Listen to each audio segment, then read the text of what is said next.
মাসি পিসি গল্পের আমরা একেবারে খুঁটিনাটি যত বিষয়গুলো আছে সবগুলো নিয়ে ধারাবাহিকভাবে আলোচনা করব। এখানে অনেকগুলো ইনফরমেশন আছে, সবগুলো ইনফরমেশন আমাদেরকে খুব ভালো করে বুঝতে হবে, এরপরেই আমরা গল্পটা নিয়ে পড়ব। আগে আমরা ইনফরমেশনগুলো দেখে নিই যেগুলো আমাদের পরীক্ষার জন্য খুব বেশি উপকার আসবে। মাসি পিসি, মনে রাখবে এখানে যতগুলো লাইন আছে বা যতগুলো বিষয় আছে সবগুলোর মধ্যে প্রথমে মাসিকে উপস্থাপন করা হয়। নৌকার শুরুতেও মাসি সামনে বসে এবং পেছনের দিকে দেওয়া হয় পিসিকে, বা পেছনে থাকেন তিনি। মাসি পিসি এটি নেওয়া হয় পূর্বাশা পত্রিকায় প্রথম প্রকাশ করা হয় মাসি পিসি গল্পটি, এবং পরিস্থিতি নামক কাব্যের মধ্যে সেটি সংকলন করা হয়, সেখান থেকে নেওয়া হয়েছে মাসি পিসিটি। এখানের মধ্যে যে উপজীব্যগুলো দেখা যাবে, যেমন দারিদ্রিক বিষয়টা আমরা দেখতে পাবো, নারী নির্যাতনটা দেখতে পাবো, আন্তঃকোন্দল বা ভিতরকার যে ঝামেলা বা পারিবারিক ঝামেলা সেটা দেখতে পাবো, শ্রমের মূল্য বিষয়টা নিয়েও আমরা দেখতে পাবো। আমরা যদি এখানের মধ্যে দেখি যে পেশার মধ্যে যেসব পেশাগুলো এখানে দেখা যায়, যে ধান ভানা, কাঁথা সেলাই, হোগলা বুনন, শাক পাতা কুড়িয়ে আনা, ডালের বোড়া বিক্রি করা, এইসব পেশাগুলোই আমরা মাসি পিসি গল্পে দেখতে পাবো। তৈজসপত্রের মধ্যে যেসব জিনিসগুলো দেখা যায়, ঘড়া, কলস, বাটি, কাটারি, কাঁথা, কম্বল, কাচারি, রসাই ঘর, এইসব তৈজসপত্রগুলো আমরা দেখি। এখান থেকে যে শিক্ষাটা নেওয়ার কথা সেটা হলো একতাই বল, প্রতিবাদী মুক্তি, এই দুইটা বিষয় এখানে দেখা যায়। প্রথম সকল কাজ করে মাসি, প্রথমে যে কোনো কাজ করে কে? মাসি। আমরা গল্পের বিষয়টা যদি আরেকটু করে দেখে নিই, যে প্রথমে এই যে বাড়িটা ধরলাম, এটা হলো যে আহ্লাদির বাবার বাড়ি, সেখানে তার মাসিও থাকে, তার পিসিও থাকে, এবং তাদের ঘরের সামনে একটা নদী চলে যায়, এখানে একটা নদী আছে এবং তার উপর একটা কংক্রিটের পুল আছে, এরপরেই বাজার। তো এই ঘটনাটা পুরোপুরি এই অংশকে নিয়েই হবে। চরিত্রের মধ্যে মাসি চরিত্র আছে, পিসি আছে, আহ্লাদি আছে, রহমান আছে, যোগু আছে, কৈলাস আছে, গোকুল, দারোগা, পেয়াদা, কানাই চৌকিদার, এগুলো আমরা ধারাবাহিকতায় দেখব। এখন আমরা মানিক বন্দ্যোপাধ্যায় এই মাসি পিসি গল্পের লেখক সম্পর্কে একটু জেনে নিব। মানিক বন্দ্যোপাধ্যায় বিহারের সাঁওতাল পরগনার দুমকায় 1908 সালে 19শে মে জন্মগ্রহণ করেন। তার পৈতৃক বাড়ি ঢাকার বিক্রমপুরে, তার যে বাবার বাড়ি সেটা ঢাকার বিক্রমপুরে। তিনি পৈতৃক প্রদত্ত নাম হলো প্রবোধ কুমার বন্দ্যোপাধ্যায়। খুবই বেশি গুরুত্বপূর্ণ লাইনটা ভালো করে দেখবে। তার ডাকনাম ছিল মানিক, মানিক ছিল তার ডাকনাম।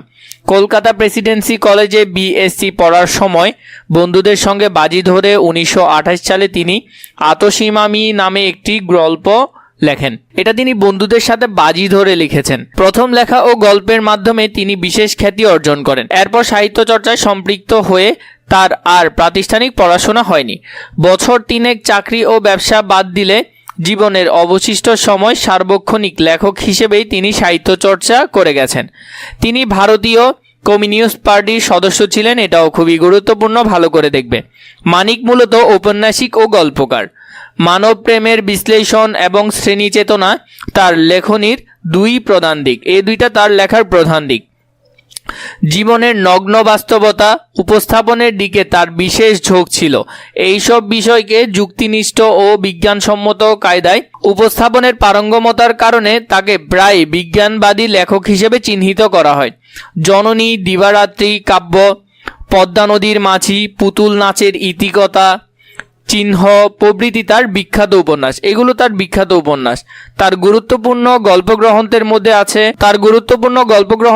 আছে আতসীমামি ও অন্যান্য প্রাগৈতিহাসিক ও সরীসৃপ, এগুলো তার গল্পগ্রন্থ। 1956 সালের 3 ডিসেম্বর মানিক বন্দ্যোপাধ্যায়ের কলকাতায় শেষ নিঃশ্বাস ত্যাগ করেন। তো আমরা এখন এটার যে গল্পটা আছে গল্পে চলে যাব। শেষ বেলায় খালে পুরো ভাটা, এটা হলো এখানকার প্রথম লাইন। খালের মধ্যে শেষ বেলার দিকে খালে আমরা দেখি যে ভাটা পড়ে, সেই ভাটা জল নেমে গিয়ে কাদা আর ভাঙা ইট, পাটকেল ও ওজনের ভারী আবর্জনা বেরিয়ে পড়েছে, মানে পানি কমে যাওয়াতে সেগুলো দেখা যাচ্ছে। কংক্রিটের পুলের কাছে খালের ধারে লাগানো শালতি থেকে, তো কংক্রিটের সেখানে একটা পুল ছিল, পুলের পাশেই ছিল খাল, সে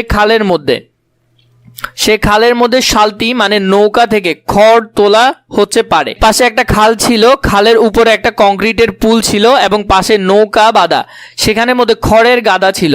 মানে কি, মানে যে আমরা ধান দেখি না, ধানের যে গাছ হয়, যে গাছটাকে আমরা খড় বলি, সে গড়গুলো নিয়ে উপরে মাটিতে উপরে রাখছে, পাশাপাশি জোড়া লাগানো দুটো বড় শালতি।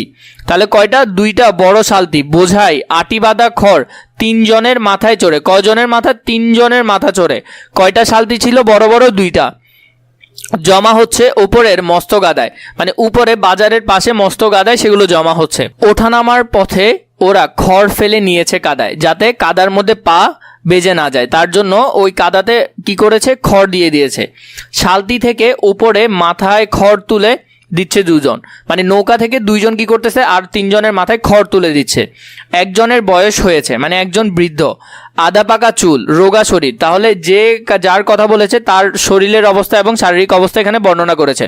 অন্যজন মাঝ বয়সী, বেটে, জোয়ান, মাথায় ঠাসা কদম ছাটা চুল। এখানে যে 2 জন খড়গুলো উঠাই দিচ্ছে ওদের 2 জনের ব্যাখ্যা করা হয়েছে। তাহলে এখান থেকে যেটা আমরা দেখলাম যে 3 জন খড়গুলো নিয়ে যাচ্ছে আর 2 জন উঠাই দিচ্ছে। তাহলে মোট কতজন ব্যবহার হলো? এখানে মোট 5 জনকে কাজে লাগানো হলো। পুলের তলা দিয়ে ভাটার টান ঠেলে এগিয়ে এলো সরু লম্বা আরেকটা শালতি, মানে ওইখানে আরেকটা শালতি এলো। 2 হাত চওড়া হয় কি না হয়, মানে অত বড় না।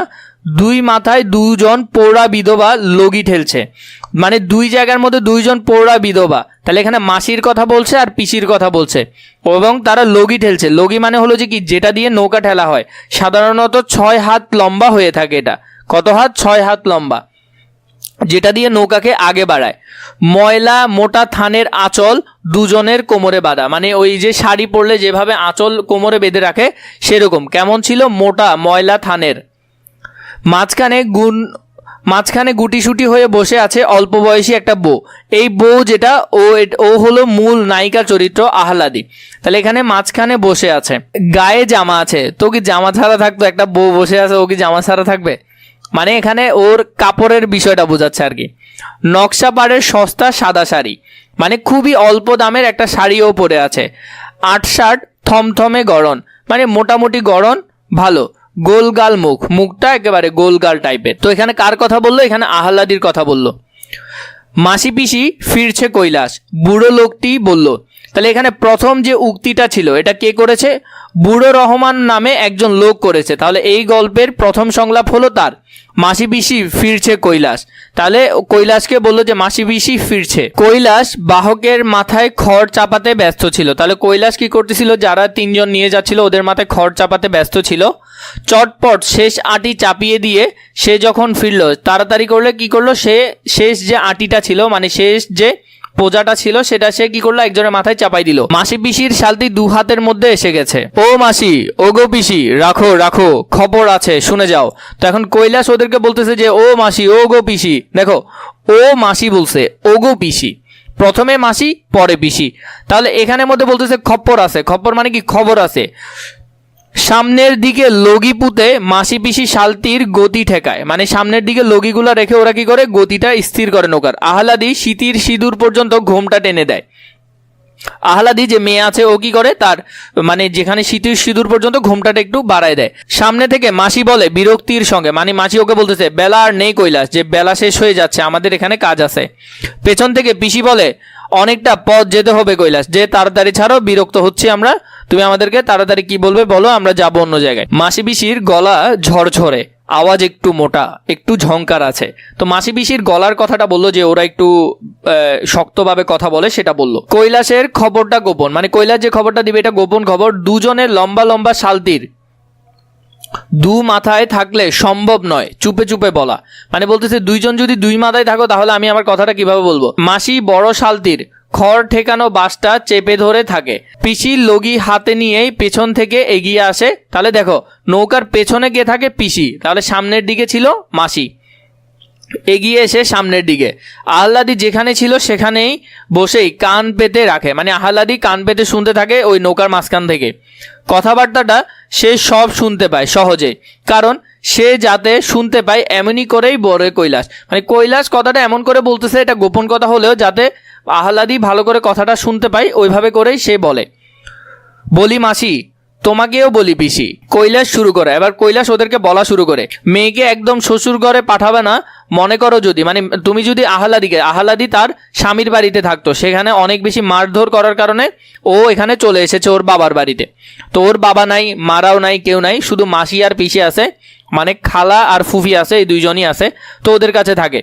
তো ওরা দুইজন বলছে আমরা আর মেয়েকে পাঠাবো না, কারণ এত মারধর খাওয়ার কোনো প্রয়োজন নাই। সে কেমন ধারা কথা হয়, এটা কোন ধরনের কথা হয়? এত বড় সমত্ব মেয়ে, মানে ও একটু ভারমবতী টাইপের মেয়ে, বিয়ে হয়েছে নতুন, তো ওই রকম মেয়ে ঘরে রাখা তো একটু রিস্ক। তোমরা দুই মেয়ে লোক বাদে ঘরে একটা পুরুষও নাই, মানে তোমরা যে থাকতেছো এখানে তিনজনই মেয়ে, ঘরে যদি বিপদ আপদ ঘটে যদি, তো মানে যদি কোনো বিপদ আপদ হয় আহ্লাদিকে নিয়ে, তখন মাসি বলে খুনসুটি রাখো দেখি কৈলাস তোমার, মানে তুমি উল্টাপাল্টা কথাগুলো বলিও না, মুদ্রা কথাটা কি তাই কও, তোমার কথাটা কি আমাকে সেটাই বলো। বললে না যে খপ্পর আছে কি, মানে বলতেছে তুমি যে খবরটা বলার কথা ছিল ওইটা কি, ওইটা বলো। পিসি বলে খপ্পরটা কি তাই কও, বেলা বেশি নেই কৈলাস। তো এখন এখানে পিসি ওকে বলছে বেলা আর বেশি নেই, আমাদের দেরি হচ্ছে, তুমি কি খবর আছে সেটা বলো।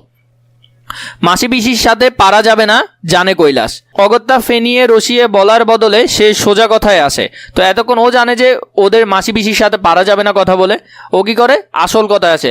যজ্ঞুর সাথে দেখা হলো কাল, বলতেছে যোগু হলো আহ্লাদির স্বামী, যোগু হলো কি আহ্লাদির স্বামী, ওর সাথে কালকে দেখা হয়েছে। খড় তুলে দিতে সাজ হয়ে গেল, তার দোকানে একটু মনে আর কি, চা খেতে গেছি, চায়ের দোকানে যোগুর সাথে দেখা, ও ছিল আহ্লাদির স্বামী। তো বলতেছে ওর সাথে আমার একটু দেখা হয়েছে, যদিও এটা মিথ্যা কথা বলছে যে ওর সাথে আগেই দেখা হয়েছে, ইচ্ছে করে দেখা করছে। মাসি বলে চায়ের দোকান না কিসের দোকান তা বুঝছি কৈলাস, তা কথাটা কি। তো মাসি ওকে বলতেছে তা আমি জানি, কি চায়ের দোকানে দেখা হয়েছে না কোথায় দেখা হয়েছে সেটা আমি জানি, আসল কথাটা সেটা বলো। পিসি বলে সেটা ছাড়া আর ওকে কোথা থাকবে, মানে ও যে বাজে লোক, ও দোকান মোকান ছাড়া বা এই চায়ের দোকানে ছাড়া আর কোথায় থাকবে। হাতে দুটো পয়সা এলে তোমারও স্বভাব বিগড়ে যায় কৈলাস, মানে বলতেছে ও তোমাকে হয়তো হাতে কিছু দিছে তাই ওর হয়ে কথা বলতে আসছো, হাতে দুটো পয়সা আসলে তোমার স্বভাব বিগড়ে যায়। তা কি বললে যোগু, মানে তাহলে কি যোগু কি বলছে। কৈলাস ফাপড়ে পড়ে আর চোখে চায় আহ্লাদির দিকে, মানে টেরা চোখে আহ্লাদির দিকে তাকায়। হঠাৎ বেমক্কা জোরের সঙ্গে প্রতিবাদ করে, মানে হুট করে ও প্রতিবাদী মুখে বলে তা নয়, পুলের কাছে চায়ের দোকানে। মাসি পিসি গিয়ে জিজ্ঞাসা করুক না সেখানে, মানে বলতেছে তুমি গিয়ে জিজ্ঞাসা করো না, ও যোগু ও তো খারাপ ছেলে না। তারপরে জোর হারিয়ে বলে ওসব এরকম ছেড়ে দিয়েছে যোগু, মানে যোগু এখন ভালো হয়ে গেছে, ও এখন উল্টাপাল্টা কোনো নেশা টেশা করে না। লোকটা কেমন বদলে গেছে মাসি, সত্যি কথা পিসি, মানে ও মাসি পিসিকে বলতেছে যে ও এখন অনেকটা চেঞ্জ হয়ে গেছে, ও এখন ভালো হয়ে গেছে, যোগু আর সেই যোগু নেই, যোগু এখন ভালো হয়ে গেছে, বউকে নিতে চায়, এখন আহ্লাদিকে নিয়ে যেতে চায়।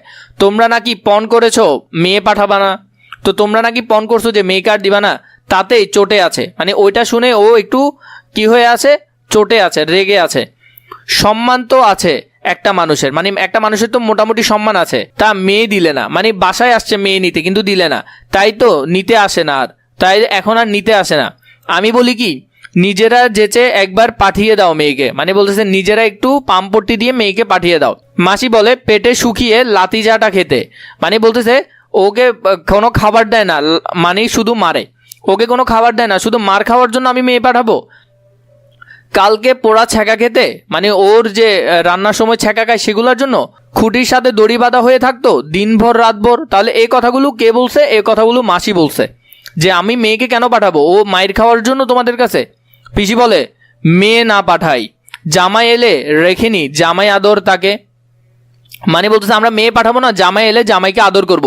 ছাগলটা বেচে দিয়ে খাওয়াইনি ভালো মন্দ 10টা জিনিস, মানে আমরা জামাইকে ছাগল বেচে ভালো জিনিস খাওয়াবো, জামাই আসুক তাকে জামাই আদর করব আমরা। মাসি বলে ফের আসুক, আদরে রাখবো যতদিন থাকে, মানে বলতেছে জামাই যতদিন থাকতে চায় অতদিন থাকতে পারবে, বজ্জাত হোক খুনে হোক জামাই তো, মানে যেরকম টাউট মার্কা হোক জামাই তো আসলে। ঘরে এলে খাতির না করব কেন, মানে খাতির কেন করব না, তবে মেয়ে মোরা পাঠাবো না, মানে তাহলে মেয়ে আমরা দিব না। পিসি বলে না কৈলাস, মরতে মোরা মেয়ে পাঠাবো না, মানে আমরা বেঁচে থাকতে মেয়েকে আমরা সেখানে পাঠাবো না। তাহলে এর পরবর্তী পার্ট থেকে যদি তোমাদের প্রয়োজন হয় তাহলে আমাকে কমেন্ট করে জানাবে, ইনশাল্লাহ আমি বাকিটুকু তোমাদের জন্য সুন্দর করে রেডি করব, যেগুলো পরীক্ষা আসে সেগুলো তোমাদেরকে এক্সট্রা করে বলে দিব। আশা করি তোমরা বুঝতে পেরেছো, যদি বুঝতে না পারো তাও আমাকে কমেন্ট করে জানাবে।